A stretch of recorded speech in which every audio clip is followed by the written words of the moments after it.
Assalamualaikum warahmatullahi wabarakatuh. Alhamdulillahirabbil alamin. Wassalatu wassalamu ala asyrafil anbiya'i wal mursalin wa ala alihi wa sahbihi ajma'in. Subhanaka la ilma lana illa ma 'allamtana innaka antal alimul hakim. Rabbi shrah li sadri wa yassir li amri wahlul 'uqdatam min lisani yafqahu qawli, amma ba'd. Tuan Imam, ahli datang kuasa, tuan-tuan muslimin muslimat yang dirahmati oleh Allah Subhanahu Wa Taala. Pertamanya kita panjatkan kesyukuran kita kepada Allah Subhanahu Wa Taala kerana dengan limpah rahmatnya Allah Subhanahu Wa Taala beri kita sama-sama peluang berada di dalam majlis ilmu kita pada malam ni. Dan saya kira ini kuliah pertama lah. Bukan kuliah pertama saya, bukan kuliah pertama masjid, kuliah pertama saya lah. Ke kuliah pertama di Pulau Pinang. Tak ada lagi. Ke di Malaysia tak ada lagi orang buat kuliah ni, baru lemah lagi ni. Raya tak habis lagi. Kata raya sebulan, puasa sebulan, raya sebulan juga. Tak apa, ala kuliahnya tahniah diucapkan pada ahli jawatan kuasa atas inisiatif untuk teruskan kuliah pengajian kita. Baik, kita masuk dalam kitab kita 40 hadis huru-hara kiamat. Masuk dalam bab yang berikutnya, bab ke-11, keadaan orang-orang yang sombong pada hari kiamat. An Amr bin Shu'aib an abihi an jaddihi anna an-nabiy sallallahu alaihi wasallam qala yuhsyarul mutakabbiruna yawmal qiyamati amthalu dzar fi suratin nas fi suwarin nas ya'luhum kullu syai'in minas sighari hatta yadkhulu sijnan fi jahannam yuqalu lahu bulas fata'luhum narul anyari yusqawna min tinatil khabal usarati ahli nar. Daripada Sayyidina Amr bin Shu'aib radhiyallahu anhu, daripada bapanya, daripada datuknya, Rasulullah sallallahu alaihi wasallam bersabda, orang yang sombong dikumpulkan pada hari kiamat seperti debu dalam bentuk manusia. Segala sesuatu yang kecil lebih tinggi daripada mereka. Kemudian mereka masuk ke dalam penjara di dalam api neraka Jahannam yang disebut sebagai bulas. Mereka diselimuti oleh api yang panas dan diberi minum daripada tinul khabal, iaitu nanah dan perahan darah daripada penghuni neraka. Hadis riwayat Imam Ahmad. Baik, tuan-tuan muslimin rahmati oleh Allah, sebelum ni kita pernah jumpa beberapa hadis tentang hal ehwal beberapa orang di akhirat. Antaranya adalah orang yang berkasih sayang kat dunia, kat akhirat jadi apa? Orang yang khianat dekat dunia, kat akhirat jadi apa? Jadi pada malam ni kita nak tengok apa yang berlaku pada orang yang bersifat sombong di dunia, apa akan berlaku pada dia di hari akhirat. Nabi SAW memberi ta'rifan sombong pada kita. Itu disebut sebagai batarul haq wa ghamtun nas. Satu, dia membangkang kebenaran walaupun dia tahu benda tu betul, tapi dia bangkang benda tu. Yang kedua adalah ghamtun nas, bermakna dia suka pandang hina atau pandang rendah pada seseorang. Sombong ni tuan-tuan muslimin rahmati oleh Allah, salah satu daripada sifat mazmumah. Antara sebab utama iblis ini dikeluarkan daripada syurga, kata Allah Ta'ala, aba wastakbara wa kana minal kafirin. Dia enggan dan dia takabur. Sifat sombong ni adalah akhlak dan perangai yang ada pada syaitan. Siapa yang ada perangai atau sikap sombong ni, dia mewarisi sikap buruk yang ada pada syaitan. Dan inilah benda yang menyebabkan Allah marah sangat. Allah buang, keluarkan syaitan daripada syurga Allah Subhanahu Wa Taala kerana sikap dan sifat sombong yang ada pada diri dia. Dia kata ana khairum minhu khalaqtani min narin wa khalaqtahu min tin. Aku lebih baik daripada dia. Engkau ciptakan aku daripada api, sedangkan engkau ciptakan Adam daripada tanah. Tuan-tuan muslimin rahmati oleh Allah. Sikap sombong dan sifat sombong ni dia boleh jadi atas beberapa benda. Kadang-kadang sifat sombong ni boleh jadi sebab jawatan yang ada pada dia. Mungkin dia adalah depan nama dia tu ada Datuk ke, ada Datin ke, ada Tan Sri ke, ada apa-apalah jawatan yang ada pada dia, pangkat yang ada pada dia, boleh jadi dia sombong. Dan saya sendiri melihat ramai orang yang ada benda ni. Dulu di kawan kita macam biasa, tapi bila dia diberi jawatan, bila dia diberi satu amanah atau dia menerajui satu organisasi dan sebagainya, maka cara cakap dengan kita pun lain, cara balas WhatsApp pun lain, cara komunikasi dengan kita pun lain. Sebab jawatan tu kadang-kadang menyebabkan dia rasa sedikit sebanyak timbul dalam hati dia, aku tak sama dengan orang lain macam lain, aku macam lain, dia main lah. Mungkin disebabkan jawatan, mungkin disebabkan ilmu atau pelajaran yang ada pada dia, mungkin disebabkan harta yang ada pada dia, kemewahan yang ada pada dia. Ni banyak. Musim-musim raya ni kita boleh tengok keadaan seseorang apabila dia tak jaga, dia boleh ada sifat sombong di dalam diri dia. Bila contohnya apabila adik-beradik berkumpul, ipak, duai, adik-beradik, beras basmati apa semua ni bila ada kat rumah, maka kita nak tengok apa hal suasana dekat rumah tu. Bila dia bawa balik kampung tu dengan kereta hak lain sikit pada orang, anak-anak dia pun lain sikit pada orang, isteri pun lain sikit pada orang, dia rasa macam dia tak selesa duduk di rumah tu. Banyaklah isu-isu yang orang munculkan dalam beberapa ketika ni tentang balik kampung, pi sewa homestay ke, pi sewa hotel ke, pi mana-mana, dia pelbagai isu lah. Dia ada pro dengan con lah tuan-tuan. Boleh nak sewa, boleh, tak ada masalah. Sebab apa? Sebab mungkin anak-anak kita, anak perempuan ramai, kita adik-beradik ramai di situ. Dia rasa mungkin tak selesa, nak tidur malam, dia pergi lah homestay ke hotel itu. Boleh, tak ada masalah. Tapi janganlah jadikan hotel atau homestay tu tempat kita nak raya. Mai tu maksudnya tak ada unsur nak menolong kat rumah, tak ada unsur nak membantu mak di rumah, nak masak ke apa ke, tak ada. Dia mai tu betul-betul macam dia tetamu yang diundang lah. Mai sejam dua, lepas tu balik. Lepas tu mai pula esok, mai sejam dua balik. Tu tak kena lah. Sebab apa buat aku tu? Kena tanya dia. Kadang dia rasa rimai, tak sesuai nak duduk dengan orang. Dia rasa dia kemas lebih pada orang lain. Sifat ni dan sikap ni kena buang daripada diri kita. Luqman al-Hakim pesan pada anak dia melalui firman Allah Ta'ala, a'udzubillahi minasyaitanirrajim, wala tusa'ir khaddaka linnas wala tamshi fil ardi maraha innallaha la yuhibbu kulla mukhtalin fakhur. Jangan kamu jalan dekat muka bumi ni dalam keadaan menyombong. Jangan palingkan muka kamu daripada manusia, dan jangan jalan dalam dunia ni dalam keadaan sombong. Kerana Allah Subhanahu wa Ta'ala tidak suka kepada sikap dan sifat sombong tu.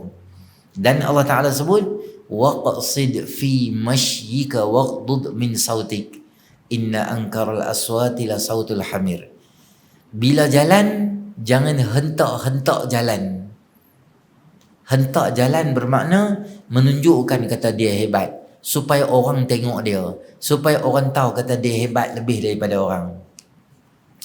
Waqdud min sautik, dan apabila cakap, jaga volume suara kamu, jangan terlalu tinggi sangat dengan niat untuk menghina orang. Tak kira lah orang tu siapa saja. Kadang-kadang kita pergi R&R orang ramai, biasalah. Musim-musim raya ni semua tempat orang ramai, Semua tempat orang nak guna kemudahan yang betul. Jadi walaupun hang ni ada jawatan yang besar, walaupun hang ni ada latar belakang yang hebat dan sebagainya, maka jangan rasa diri tu lebih daripada orang yang lain. Semua sifat-sifat ni kita kena bungkui, buang di tepi. Sepatutnya habis Ramadan dia ajak kita supaya menjadi insan yang hebat. Baik. Sebab dalam hadis ni Nabi SAW sebut balasan orang yang sombong dan dia rasa diri kat dunia ni, dia rasa besar diri, dia rasa besar kepala, dia rasa jawatan dia dan sebagainya. Apa hal keadaan mereka kat akhirat ni?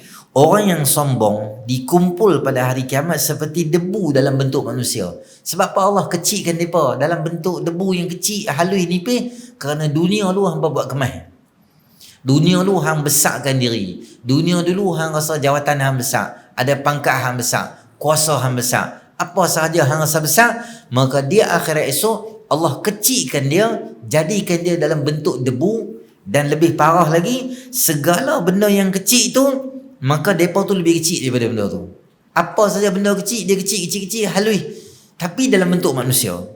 Dan dah di mahsyar jadi dalam keadaan macam tu, kemudian mereka dimasukkan pula dalam penjara yang disebut sebagai bulas.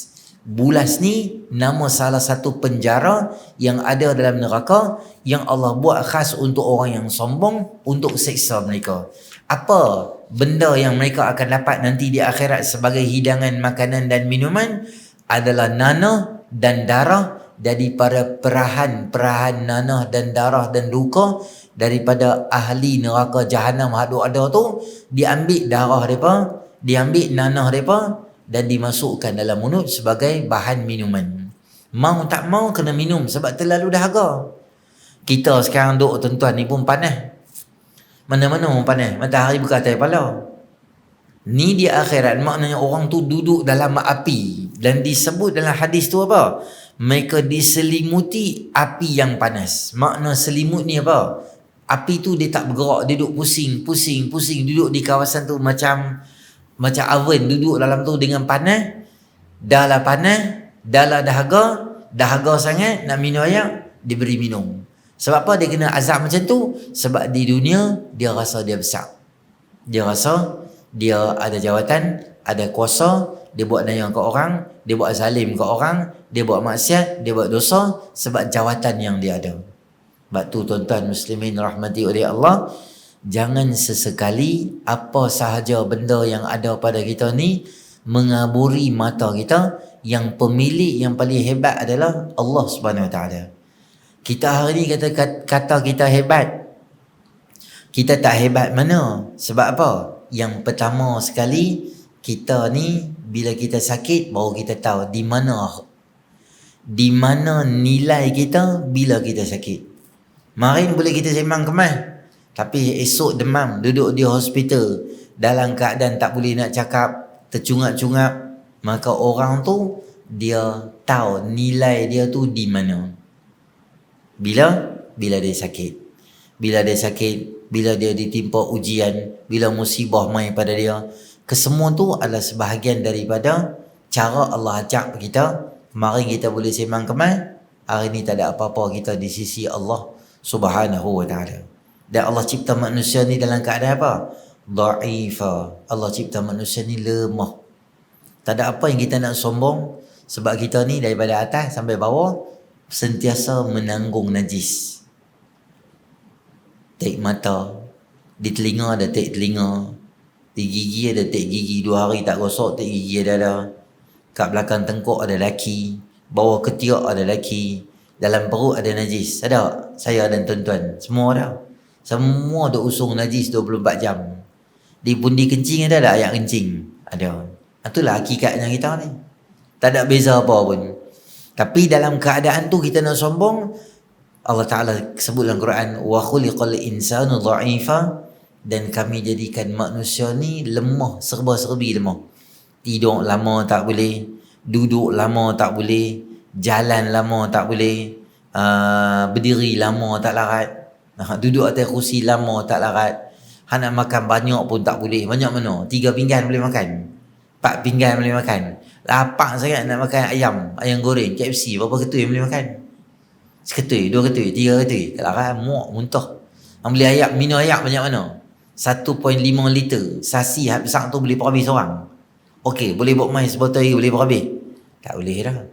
Jadi minum tak boleh banyak, makan tak boleh banyak, tidur lah. Boleh tidur apa lama? Boleh lah tidur sampai esok pagi pukul 10 lah tidur. Boleh sambung lagi, boleh sampai 3 petang. Jadi tak lah. Letih jadi tidur jadi bengong gitu. Tak tidur tak boleh. Boleh kalau tak tidur sehari? Boleh lah kalau 2 hari. 3 hari jadi bengong. 3 hari tak tidur jadi pening kepala. Tu manusia letih mengantuk. Tu dua benda tu tidur dan mengantuk ni tanda kata lemahnya manusia. Dua benda ni tak ada kat Allah. La ta'khudhuhu sinatun wala naum. Allah tak tidur dan Allah tak mengantuk dan Allah tak tidur. Kita ni tuan-tuan, hang champion terah mana pun, ada hari kita akan jadi letih. Dan bila letih kita akan mengantuk. Dan mengantuk kita kena tidur. Banyak saya tengok di pasaran, barang-barang yang diperjual sekarang ni boleh menyebabkan mengantuk jadi hilang. Mengantuk ni dia adalah satu tindakan refleks yang normal, yang biasa. Bila kita terlalu letih, dia kena tidur. Tapi ada minuman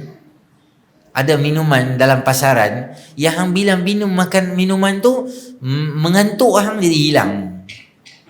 Minuman yang boleh menghilangkan mengantuk dan boleh asal dia kita kena tidur. Tapi tak, hang minum benda tu dia jadi tak payah tidur. Meminum benda tu dalam jumlah yang kerap dan selalu, benda tu boleh memberi kesan pada kesihatan. Sebab hang mengantuk, dia punya kaedah dia hang mesti tidur. Tidurlah setengah jam ke, 20 minit ke, 15 minit ke, ikut badan kita, dia tidur. Tapi hang melawan arus daripada satu manusia yang biasa, hang nak buat supaya tak mengantuk dan tak tidur, maka benda tu boleh menyebabkan jadi mudarat pada badan. Sebab tu manusia ni Allah cipta dia ada kelemahan, kita ada mengantuk dan kita ada nama dia tidur. Kata ulama, ajibtu liman kharaja min majriyal bauli kaifa yatakabbar. Aku heran manusia yang keluar daripada saluran buang air kecil manusia, macam mana dia ada sifat sombong di dalam diri dia. Kita ni, saya dan tuan-tuan semua biasa keluar daripada mana? Satu saluran tu. Tang mana kita nak sombong? Dan akhirnya jadi bangkai. Akhirnya meninggal dunia jadi mayat. Busuk lah mayat. Busuk. Sebab apa? Kita makan macam-macam. Perut pecah jadi busuk. 3 hari mayat duduk dalam rumah, meninggal dunia, forensik mai kena tutup muka sebab terlalu busuk. Asal manusia ni adalah daripada mimma immahin, daripada air yang hina. Hina tak hina ayat mani ni? Hina. Siapa kata hina? Allah kata hina. Tuan-tuan bagi karipak basi kat ayam pun dia makan tu. Donat basi, nasi semalam hak dekat nak jahannam khalidin lah, bagi kat ayam dia makan. Tapi kalau setitik ayak mani jatuh dekat tanah, ayam pun tak layan. Orang main rumah kita bagi ayak oren, orang minum tak? Minum. Main raya kan. Jemput minum, tuang ayak oren dia pun minum. Tuang ayak araibina dia minum. Masa orang tengah makan nasi Arab sonok semua tu, kita buat dengan gelas ayak kala putih. Sikit je kita buat. Dia tanya, ayak apa ni? Aku tahun ni aku buat special sikit lah. Ni ayak mani bagi kat hang. Agak-agak dia minum tak? Dia terajang. Nasi Arab tu dia terajang. Dia tak mai dah rumah kita. Sebab orang tak mau benda tu. Itulah sebenarnya hakikatnya kita. Maka orang yang sombong ni sifat siapa? Sifat Allah Subhanahu Wa Taala. Al-Kibriya, Al-Mutakabbir. Tuan-tuan baca dalam Asmaul Husna, Mutakabbir ni siapa? Sifat Allah. Boleh ke? Boleh. Sebab memang Allah yang ada. Allah pemilik langit bumi. Allah memiliki perbendaharaan langit dan bumi. kekayaan, kemewahan, kesenangan, kesihatan, semua benda yang ada kat dunia ni milik Allah. Maka layaklah sifat tu dengan Allah. Kita hari ni apa benda yang kita ada?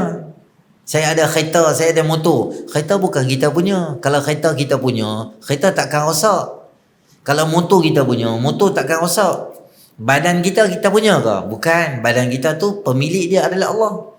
Kalau badan kita milik kita, dia ikut cakap kita, badan jangan sakit, dia tak sakit. Tapi sakit tak? Sakit.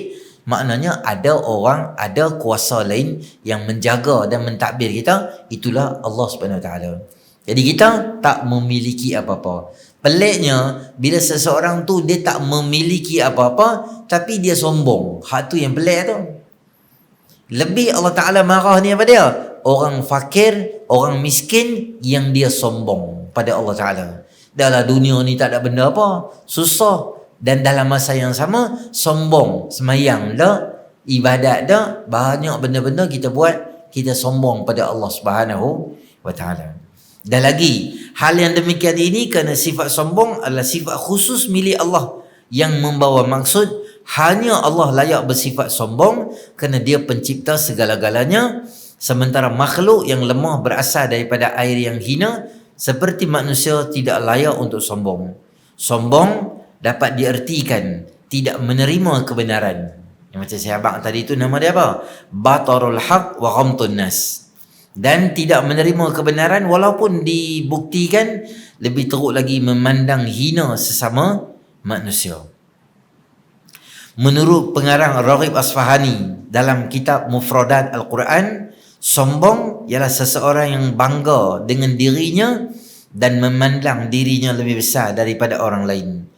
Sombong yang lebih parah adalah sombong pada Rabb, menolak kebenaran dan angkuh untuk tunduk kepadanya, sama ada untuk taat maupun untuk mengesaukannya. Sementara dalam kitab Ihya, Imam Ghazali mendefinisikan sombong satu sifat yang ada dalam jiwa, ia tumbuh daripada penglihatan nafsu yang nampak dalam perbuatan lahir. Jadi tuan-tuan muslimin rahmati wa Allah, kesimpulan kita boleh habaq, sifat sombong ni adalah lawan dia adalah sifat tawaduk. Nabi SAW, martabat Nabi ni kalau nak sombong kalau nak sombong selayaknya boleh ada dah. Sebab semua kehebatan ada kat Nabi. Dengan ketua segala nabinya, dengan naik atas Isra Mi'raj lebih daripada malaikat Jibrilnya, dengan nama Nabi letak sebelah nama Allah Subhanahu Wa Taala. Kalau manusia biasa ada keistimewaan ni, tak mustahil manusia tu dia boleh sombong. Tapi yang kata Nabi SAW, walaupun pelbagai cara untuk Nabi ni rasa dia hebat, tapi Nabi tetap SAW orang yang sangat rendah diri. Dalam Syama'il disebutkan bahawa ada satu orang perempuan yang dia tu kalau bahasa kita OKU lah. OKU macam pemikiran, dia macam antara betul dan tak betul gitu. Dia panggil Nabi SAW.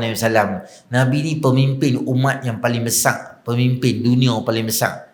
Perempuan tu panggil, Nabi on the spot respon pada dia, dan Nabi duduk di tepi jalan, di turuqat, duduk di tepi jalan, dengar masalah dia. Padahal Nabi boleh je minta Sayyidina Abdul Rahman bin Auf ke, minta siapa-siapa sahabat yang besar-besar, tolong settle Ustaz masalah dia ni. Tak. Nabi sendiri ambil berat duduk. Padahal tu bukan orang penting pun. Nabi SAW buang sifat sombong. Kadang Nabi naik unta, ada hari Nabi naik kaldai, ada hari dia berjalan kaki. Orang jamu kat Nabi makan apa? Makan qadid. Tahu qadid? Daging yang dikeringkan dan ditabur garam. Orang panggil Nabi pergi makan. Okey, Nabi okey je, tak ada masalah apa. Ada hari orang panggil Nabi SAW pergi makan labu. Nabi okey, makan sup labu. Tak ada apa, makan sup dengan labu dengan cicah gitu ya. Kita kalau orang panggil tahlil pergi makan sup labu 18 tahun kutuk. Apa dia ni, tak ada kedekut nak mampu bagi makan sup labu, tak ada benda lain apa-apa. Sehingga Sayyidina Anas bin Malik kata, apabila aku melihat keinginan dan seronoknya Nabi SAW makan labu, maksudnya makanan sampai, Nabi ambil makan, Nabi ambil makan, Nabi ambil makan. Macam Nabi macam berselera sangat makan labu ni. Maka start daripada hari tu, aku tune perasaan aku dan keinginan aku. Aku pun jadi orang yang suka makan labu. Sebab Nabi SAW suka makan labu, aku pun teringin nak makan labu tu. Biasa je. Nabi tak mesti. Kita tuan-tuan kalau orang panggil kenduri kahwin, tanya dulu. Kenduri kat mana?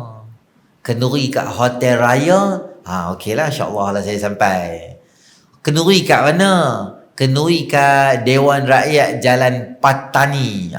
Boleh insya-Allah. Pandari tukang masak siapa? Ingat ambil Umi Sekar. Insya-Allah tu saya sampai tu. Tapi kenduri kat mana? Atas market flat tengki. Flat tengki. Tengok lalu, tengok macam mana. Hari tu rasa aku nak pergi tempat lain tu tak ada tu. Sebab tengok lokasi. Sebab bawah tu berlemuai dia rasa susah. Atas market, bawah flat kat rumah dia, parking tak ada, berlemuai susah gitu. Dia tengok dulu. Sebab dia rasa rimah nak pergi kenduri-kenduri yang tak best dan tak canggih gitu. Kalau kenduri tempat canggih, masak best-best, aku sampai ya.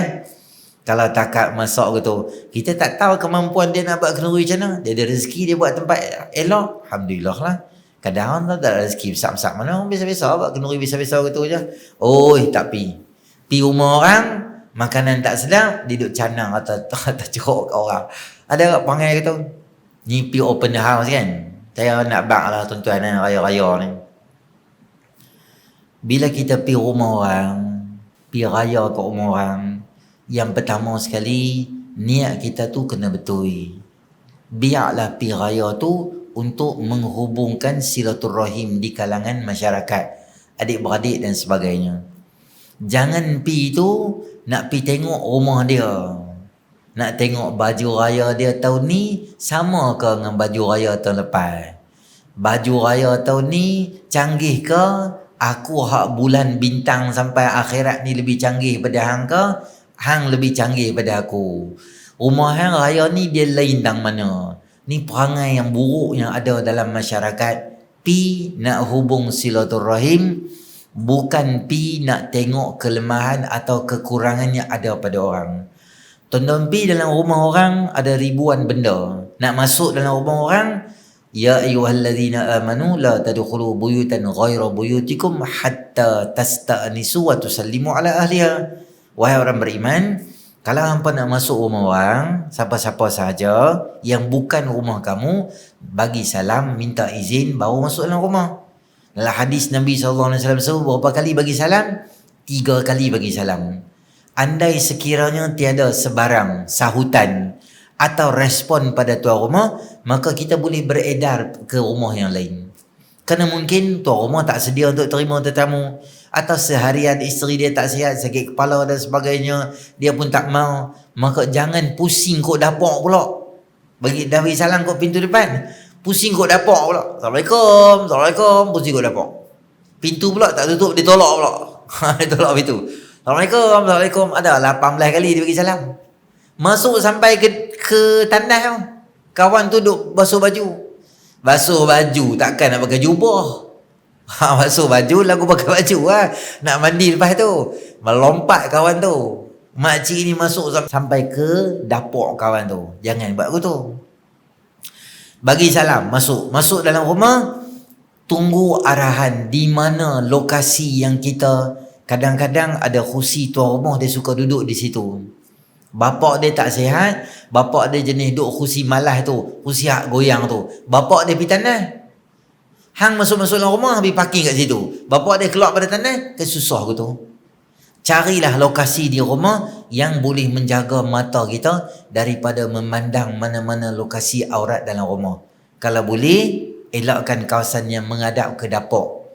Kalau boleh, elakkan kawasan yang menghadap direct ke bilik. Kalau rumah kami kecil ustaz, rumah kami 42,000, 72,000, hang duduk mana pun itulah lokasi dia. Boleh apa-apa tirai ke di dapur, supaya isteri kita duk ulang alik di situ, tak ada lah orang nampak aurat dia. Yalah, bila nak buat kerja di dapur ni, kita angkatlah tangan. Buat kerja di dapur ni, nak masak dan yang tu yang ni apa semua tu, kadang duduk dalam bilik, itu waktu perempuan, anak-anak perempuan dia nak rehat dalam bilik tu, pastikan pintu bilik tutup. Bagi salam, tak boleh masuk lagi, tunggu tuan rumah. Kadang anak perempuan dia tidur kat hall, letih layan orang, bancuayak semua, bagi dia settle semua, dia duduk di mana lokasi keadaan tempat dia, kita duduk di situ. Dan bila kita duduk di tuan rumah ni tuan-tuan, saya selalu habaq, biarlah mata kita ni jangan kita jadi orang yang jahat mata, jahat mulut dan jahat telinga. Keluar pada rumah orang, bisulah, biar bisu mata kita, biar bisu mulut kita. Apa-apa benda yang kita tengok dalam rumah, jangan duk canang cerita dekat orang. Jangan duk canang cerita dekat semua benda ke orang. Rumah dia ni kipas tu tak lap, dinding dia kotor, dia ni isteri dia pemalas, suami dia balok liat, anak dia kerja lena. Jangan cerita ke orang, diam. Singki aku pergi basuh tangan, singki pinggan banyak. Hang tak tahu sebelum ni orang mai rumah punya ramai, aku tak larat nak layan dah. Hang antara tetamu yang mai. Hang mai nak basuh tangan tak apa, tapi diam sudahlah, satgi dia basuh lah. Dia pun tak larat, dia pun manusia kok, ada hari dia letih, dia baru nak rest, dah hang mai, tak apalah, bagi dia masuk. Diam. Dapur dia macam mana, jangan cerita dekat orang, diam sudah. Suami isteri sembang apa, anak-anak sembang apa kita dengar di rumah tu, kita tinggal benda tu di rumah, maksudnya tinggal telinga kita balik, jangan bawa telinga kita pergi duk cerita dekat orang. Dan yang ketiga, mulut kita sama juga.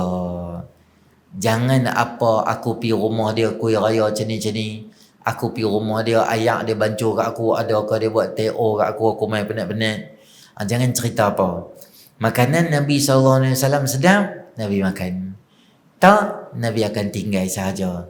Jangan komplain. Sebab kita tak tahu kemampuan ekonomi seseorang. Duit dia banyak mana habis. Sebelum raya jadi apa, mungkin rumah dia ada masalah, mungkin mak dia ada masalah, mungkin kakak dia ada masalah, abang dia ada masalah. Duit dia tolong sini, tolong sana. Kita pergi, alhamdulillah, layan tetamu dan balik. Kalau ada anak-anak, tolong perhati anak-anak kita. Jangan masuk rata, jangan pijak kucing orang, jangan bagi makan dekat akuarium rumah orang. Abang ni, kawan tu bagi makan lah. Jadi anak kita tengok makanan tu ada, dia pergi tuang. Kena pula ikan mas, 4 kali bagi makan, arwah balong tu. Pukul 2 dia pergi, semua dia bagi makan. Jangan. Tak suka ni yang buat. Ada orang dia suka kita pegang kucing dia, ada orang dia tak suka kita pegang kucing dia. Hampir rumah dia, pesan dekat anak-anak macam mana adab kita duduk di rumah, dan janganlah duduk terlalu lama sangat. Rumah adik-beradik kita, anak-anak dia pun lena. Dia tu sampai menerak atas meja lah, tak mau nak balik lagi. Jadi 12.30, anak-anak dia pun dia pesan lah, ambil main tikap pun depan toto semua botang tu lah. Kok lah dia ni sedap. Dia apa-apa ambil toto, boleh empat. Dia boleh kata pula, oi nak tidur awal, nak tidur anak-anak yang tidur. Agak-agak abang 1.15. Awal apa? Hang pergi balik lah. Ada jenis tu, jenis ada orang jenis tak faham. Dia jenis kena habaq. Dia macam jenis tu lah. Jenis pinjam kereta, pinjam motor tak berminyak.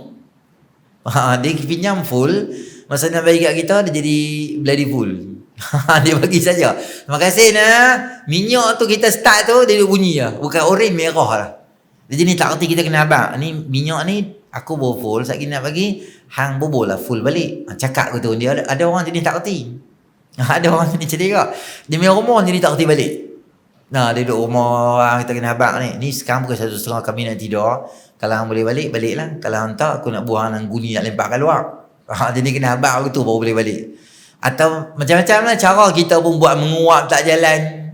Buat tengok jam tak jalan. Kita pun pergi luar kata buka-buka pintu lampu luar apa semua nampak macam nak keluar. Tinggal kita seorang, dia duduk ada dalam. Jenis ni memang kita kena habaq lah abang. Sekarang ni jadi aku rumah orang kaya. Aku pun tak tahu sembang apa orang, habis balik gitu lah. Mudah. Jadi itu adab bila kita pergi. Jangan kita rasa pergi tu dengan sombong. Kita rasa mesti kita dilayan dengan baik. Kadang-kadang tuan rumah lah, open house lah, yang tu yang ni banyak benda tu ada. Pastikan makanan-makanan tu yang kita hidang tak membazir, dan ambil makanan tak membazir. Sate lah saya tengok kadang-kadang mentang-mentang free, dia tabur 15 sate, 20 sate, tak makan pun. Beli, makan 3 cucuk, buang. Lagi anak dia pergi ambil lagi, buang. Di tong sampah tu berlambak-lambak, benda elok-elok lagi. Maka jangan kita jadi orang yang membazir dalam suasana hari raya nak main ni. Pergi rumah orang, jaga adab kita bagi elok. Dan yang paling penting sekali, jangan lupa apa? Puasa 6 kita lah. Dalam seronok kita nak raya-raya ni, puasa 6 tu kita usahakan kalau boleh kita dapat puasa dengan sempurna. Dia benda sunat ni macam itulah tuan-tuan. Benda fardu dia susah nak buat untuk orang yang jarang semayang.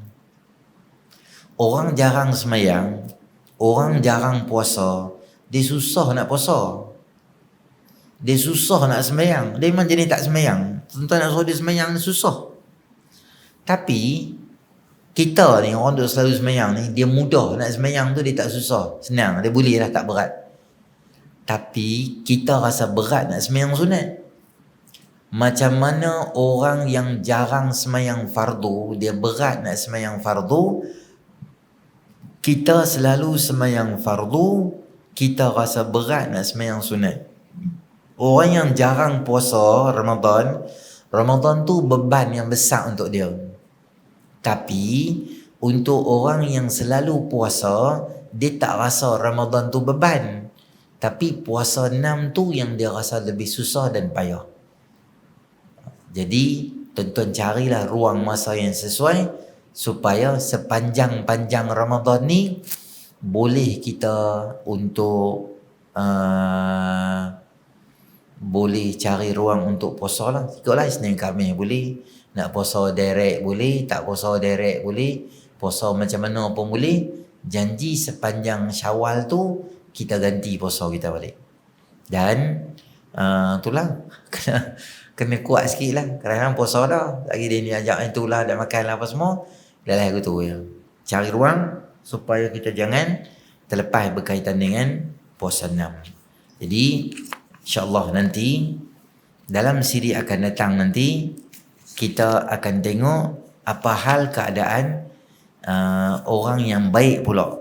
Antaranya orang yang baik itu adalah orang yang mati syahid. Apa yang berlaku pada dia di akhirat esok.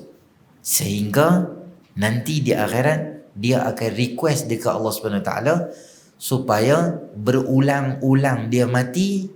Dia nak dapat nikmat mati syahid tu, dia nak hidup balik, dia nak mati, dia nak dapat nikmat mati syahid tu, dia nak kalau boleh berulang-ulang benda tu jadi pada dia, kerana nikmatnya orang yang mati syahid untuk mempertahankan agama Allah SWT.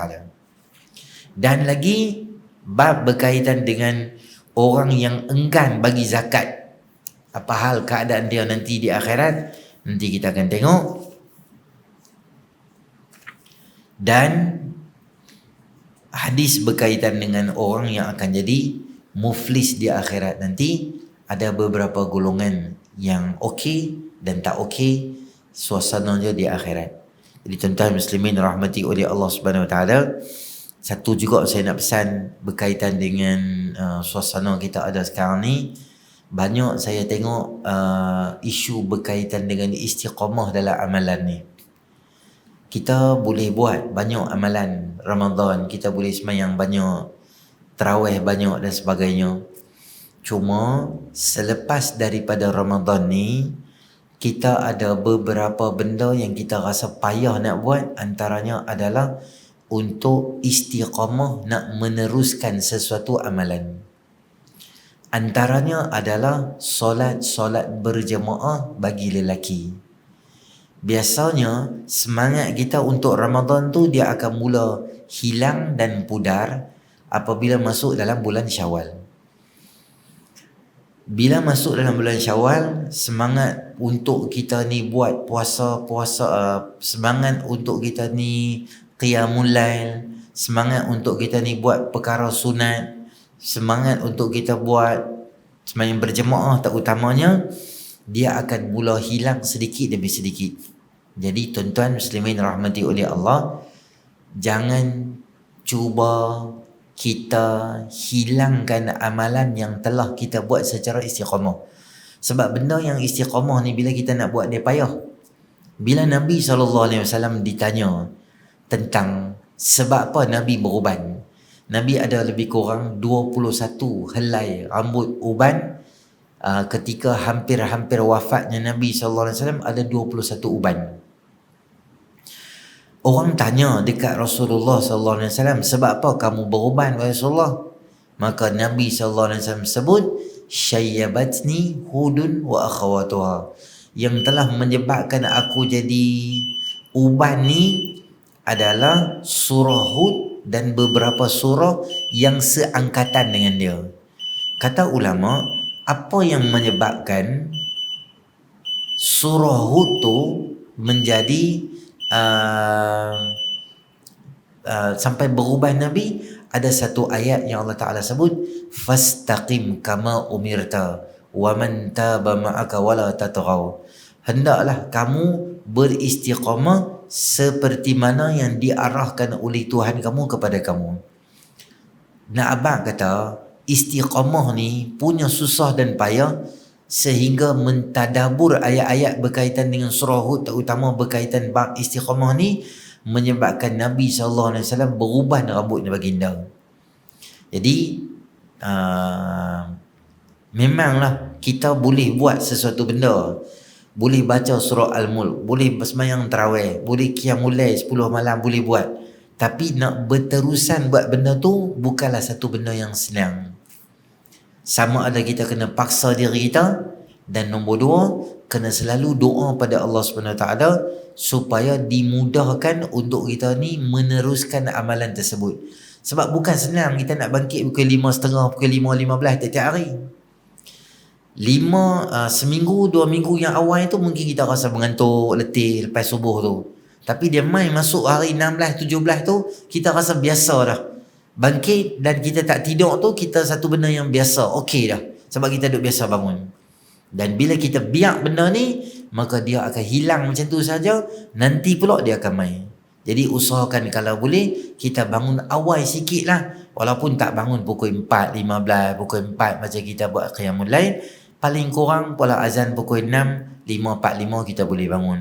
5.50. Paling tak ada kita dapat 2 rakaat yang ringkas. Itu pun sangat baik sebagai permulaan istiqamah, supaya kita tak menjadi hamba yang hanya ibadah dalam bulan Ramadan, tetapi hamba yang sentiasa ibadat pada Allah, bukan kira masa dan hari, tetapi sentiasa beribadat pada Allah Subhanahu wa ta'ala.